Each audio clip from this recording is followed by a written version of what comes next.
एक तरफ पॉलिटिक्स की गर्मी, दूसरी तरफ भाषा और पहचान का मुद्दा, और इन सब के बीच तमिलनाडु की असेंबली से आया एक बड़ा फैसला। मुख्यमंत्री थलापति विजय ने एक ऐसा बिल पेश किया जिसने सदन में मौजूद अलग अलग राजनीतिक दलों को भी एक साथ लाकर खड़ा कर दिया। बात सिर्फ स्टेट सॉन्ग की नहीं, बल्कि इसे तमिलनाडु की संस्कृति और पहचान से जोड़कर देखा जा रहा है। सबसे खास बात यह है कि इस बिल का विरोध विपक्ष ने भी नहीं किया है। दरअसल तमिलनाडु के मुख्यमंत्री थलापति विजय ने सोमवार को स्टेट असेंबली में एक बिल पेश किया। इस बिल में मांग की गई कि राज्य के सभी सरकारी प्रोग्राम्स की शुरुआत तमिल थाई वास्तु के गायन से की जाए, यानी कि आने वाले वक्त में तमिलनाडु में जितने भी सरकारी इवेंट्स होंगे उनकी शुरुआत स्टेट एंथम के साथ की जाएगी और इसे कंपलसरी किया जा सकता है। बिल पेश करते हुए विजय ने साफ कहा कि उनकी टीवी के जो सरकार है वो तमिलनाडु की कल्चरल राइट्स के साथ कोई भी कॉम्प्रोमाइज नहीं करेगी। विजय ने असेंबली में अपने भाषण के दौरान तमिल लैंग्वेज को लेकर काफी ज्यादा इमोशनल बात कही। उन्होंने कहा कि उनकी मातृभाषा तमिल उनकी माँ की तरह पवित्र है। विजय की माने तो तमिल सिर्फ एक लैंग्वेज नहीं, बल्कि ये तमिलनाडु की पहचान है, लाइफ है और इसके साथ ही इमोशंस का एक बड़ा हिस्सा है।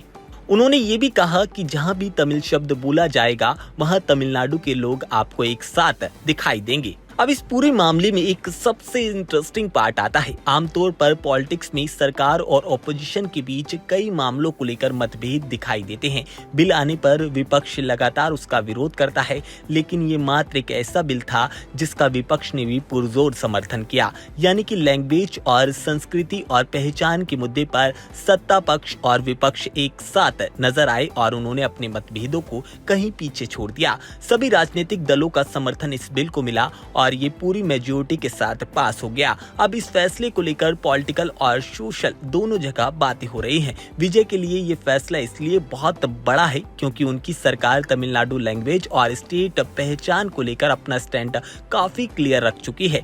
वहीं विपक्षी दलों की बात की जाए तो वो इसका पुरजोर समर्थन कर चुके हैं। इस पूरे मामले में एक बात साफ दिखाई देती है, तमिलनाडु की पॉलिटिक्स में लैंग्वेज सिर्फ कम्युनिकेशन का माध्यम नहीं, बल्कि लोगों की आइडेंटिटी और इमोशनल कनेक्शन का एक बड़ा हिस्सा है। अब देखना ये होगा सरकारी प्रोग्राम्स में जब ये स्टेट एंथम बजेगा तो इसके साथ और कितने नियम लागू होंगे और इसका आगे पॉलिटिकल इम्पैक्ट कितना बड़ा होगा। फिलहाल एक बात तो तय है कि तमिल लैंग्वेज के मुद्दे पर थलापति विजय ने असेंबली में अपना स्ट्रॉन्ग स्टैंड रख दिया है और इस मुद्दे पर सत्ता और विपक्ष दोनों एक साथ खड़े नजर आ रहे हैं।